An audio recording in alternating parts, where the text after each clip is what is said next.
ने भारत और चीन में जारी तनाव के बीच लोकसभा में सरकार का रुख स्पष्ट किया था। सुषमा के बयान को लेकर चीनी मीडिया में तीखी प्रतिक्रिया छपी है।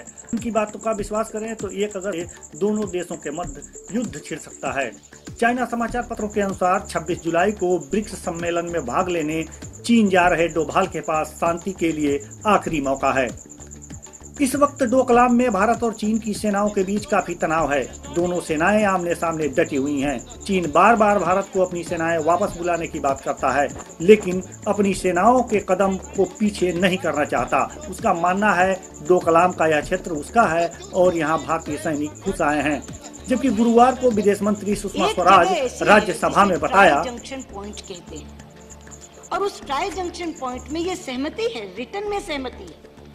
2012 में एक समझौता हुआ था भारत और चीन के बीच में, उसके पैराग्राफ 13 में लिखा हुआ है कि ट्राई जंक्शन पॉइंट पर भारत, चीन और थर्ड कंट्रीज, वो थर्ड कंट्री का मतलब भूटान, मिलकर तय करेंगे। तब चीन और भूटान की सीमा चल रही थी, हमें कुछ नहीं था। हमारी अपनी सीमा विवाद चल रहा है, उसका हम लोग अपने आप हल कर रहे हैं। लेकिन ट्राई जंक्शन पॉइंट आते ही हमारा हित आ गया। अगर चीन यूनिलेटरली उस ट्राई जंक्शन पॉइंट के स्टेटस को बदल देता है तो सीधे सीधे फिर हमारी सुरक्षा को चुनौती होती है। तो कारण ये है, जो आपका कहना कि मांग क्या है, मांग उनकी ये कि हम अपनी सेनाएं वहां से विड्रॉ। आप कहते हैं कि हम क्या चाहते हैं, हम ये चाहते हैं कि अगर संवाद चल रहा है कि भाई अगर कोई बातचीत बैठकर करनी है तो दोनों अपनी अपनी सेनाएं हटाएं।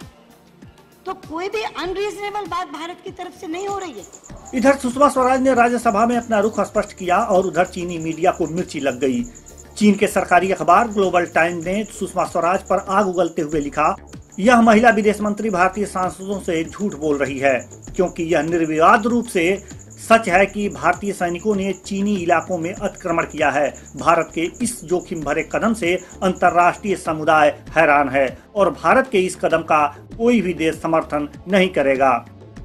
चीनी समाचार पत्र बीजिंग लीगल इवनिंग न्यूज ने एक इंटरव्यू के माध्यम से कहा है कि अंतर्राष्ट्रीय कानून के मुताबिक जब सैनिक किसी दूसरे देश की सरहद पार करते हैं तो वो दुश्मन बन जाते हैं और इसके सिर्फ 3 नतीजे होते हैं, या तो वह देश खुद से अपने सैनिकों को वापस बुलाए या उन सैनिकों को बंदी बना लिया जाए।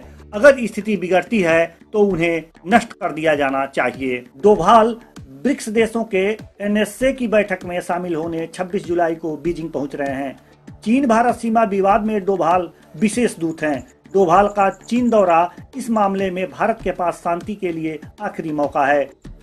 अखबार ने लिखा है कि अगर एक बार मौका हाथ से निकल गया तो युद्ध ही रास्ता होगा। चीन 1 अगस्त को आर्मी दिवस मनाने जा रहा है। उम्मीद है कि पीपुल्स लिबरेशन आर्मी उस दिन अपनी ताकत दिखाएगी। अर्थात बात साफ है कि अगर डोभाल से बात नहीं बनी तो चीन युद्ध छेड़ सकता है।